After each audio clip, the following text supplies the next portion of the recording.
8 de junho de 1985, sábado. A trilha já estava em andamento quando o inesperado aconteceu. O grupo avançava pelo Pico dos Marins em São Paulo, enfrentando um terreno difícil com pedras, subidas íngremes e trechos perigosos. A neblina começava a aparecer, aos poucos.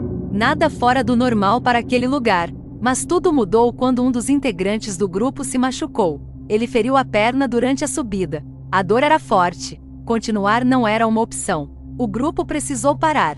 A situação exigia uma decisão rápida. Alguém teria que descer a montanha para buscar ajuda. E foi nesse momento que Marco Aurélio Simon se ofereceu.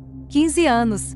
Experiente. Confiante. Ele conhecia a trilha. Ou pelo menos achava que conhecia. A decisão parecia simples. Descer, pedir ajuda e voltar. Algo que, em teoria, levaria pouco tempo. Mas não foi isso que aconteceu. Marco começou a descida sozinho. A neblina já estava mais densa. A visibilidade diminuía a cada minuto. O caminho que antes parecia claro começava a desaparecer. Mesmo assim, ele seguiu, passo a passo, descendo pela montanha, sem saber que aquele seria o último momento em que alguém o veria. O tempo começou a passar, e Marco não voltava. No início, o grupo ainda mantinha a calma. Talvez estivesse demorando mais do que o esperado. Talvez estivesse procurando ajuda. Mas os minutos viraram horas. E a preocupação começou a crescer. A neblina cobria tudo. O silêncio da montanha era absoluto. E Marco não aparecia. Foi então que o desespero começou. O grupo percebeu que algo estava errado. Muito errado. As buscas começaram ainda naquele dia. Equipes de resgate foram acionadas. Bombeiros, voluntários, helicópteros, todos tentando encontrar qualquer sinal. Mas havia um problema. A neblina, espessa, fechada, confusa. Ela escondia trilhas, apagava rastros, desorientava qualquer pessoa.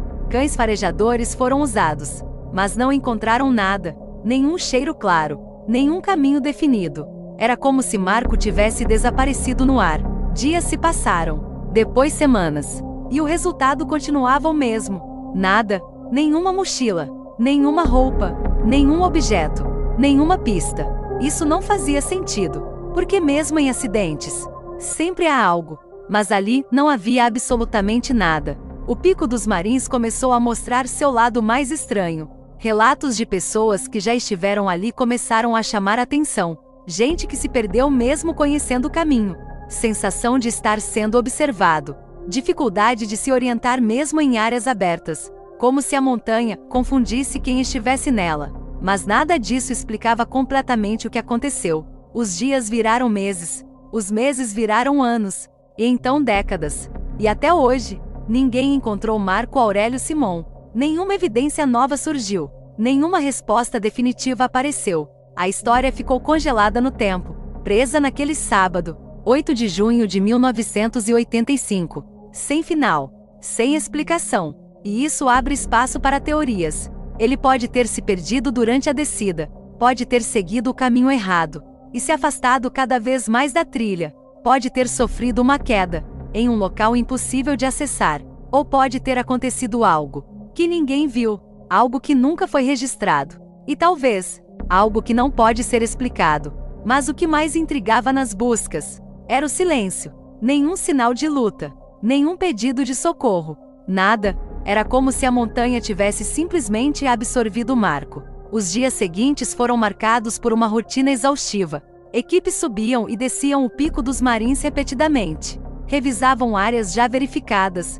Refaziam caminhos. Tentavam novas estratégias. Mas sempre chegavam ao mesmo ponto. O vazio.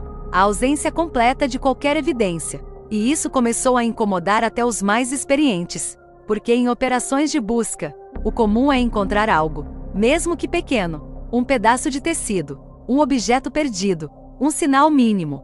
Mas ali, não havia absolutamente nada, nem mesmo erro claro no trajeto. E isso levantou uma pergunta difícil de ignorar. Como alguém desce uma trilha conhecida e desaparece sem deixar rastro? Com o passar dos dias, as condições climáticas começaram a piorar ainda mais. Chuvas leves começaram a cair. O vento aumentou, e a neblina continuava presente, como se nunca tivesse ido embora. Isso dificultava ainda mais qualquer tentativa de localização. e também levantava outra possibilidade. Se Marco tivesse deixado algum rastro, ele poderia ter sido apagado, lavado pela chuva, escondido pela vegetação. Mas mesmo assim, era difícil aceitar o desaparecimento completo, sem absolutamente nada. A família de Marco acompanhava tudo de perto. A esperança ainda existia, mas a cada dia, ela diminuía, porque o tempo estava passando. E em casos assim, o tempo é decisivo. Quanto mais demora, menores são as chances. Mesmo assim, as buscas continuaram. Dias viraram semanas, sem resultado, e então veio a decisão mais difícil: encerrar oficialmente as buscas. Não porque o caso foi resolvido, mas porque não havia mais o que fazer. E foi nesse momento que o mistério começou de verdade. Porque enquanto as buscas estavam acontecendo, havia ação, movimento, tentativas. Mas quando tudo parou, restaram apenas perguntas. E o silêncio. Um silêncio que continua até hoje. Com o passar dos anos, o caso nunca foi esquecido. Pelo contrário, ele começou a ganhar ainda mais força, principalmente entre pessoas que se interessam por mistérios, e também entre quem conhece o Pico dos Marins, porque muitos que já passaram por lá relatam experiências difíceis de explicar. Alguns dizem que perderam completamente a noção de direção, mesmo em trechos simples. Outros contam que sentiram como se estivessem sendo observados, mesmo sem ninguém por perto. Há também relatos de pessoas que ouviram sons estranhos, passos, movimentos, mas quando olhavam, não havia nada. E tudo isso acaba alimentando ainda mais o mistério, porque cria a sensação de que aquele lugar tem algo diferente, algo que vai além do natural. Mas ainda assim, nada disso prova o que aconteceu com Marco. E é aí que entram as teorias. A primeira, e mais aceita, é a de desorientação. Marco poderia ter descido pela direção errada. A neblina poderia ter confundido completamente o caminho. E em poucos minutos, ele poderia estar em um ponto totalmente diferente da trilha. Sem referência, sem orientação, perdido.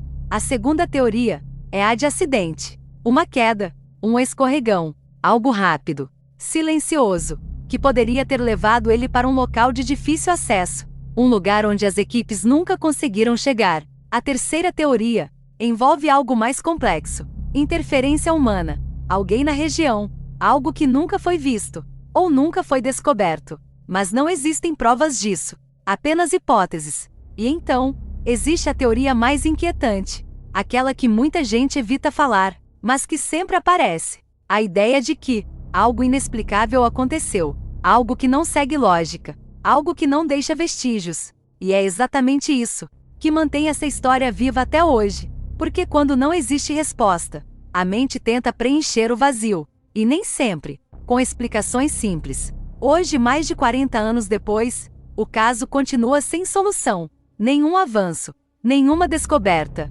nada. O nome Marco Aurélio Simon ainda é lembrado como um dos maiores desaparecimentos do Brasil, e talvez um dos mais misteriosos, porque diferente de outros casos, este não deixou absolutamente nada, nenhuma pista, nenhum erro evidente, nenhuma conclusão possível, apenas uma história interrompida e uma pergunta que nunca foi respondida: o que realmente aconteceu naquele dia? E talvez a resposta esteja naquele mesmo lugar, na montanha, escondida, silenciosa, esperando, ou talvez nunca sendo encontrada. E agora, depois de tudo isso, a dúvida continua. Se você estivesse naquela situação, sozinho, no meio da neblina, descendo uma montanha perigosa, você conseguiria encontrar o caminho de volta? Ou também desapareceria, sem deixar rastro? E afinal, o que realmente aconteceu com Marco naquele dia?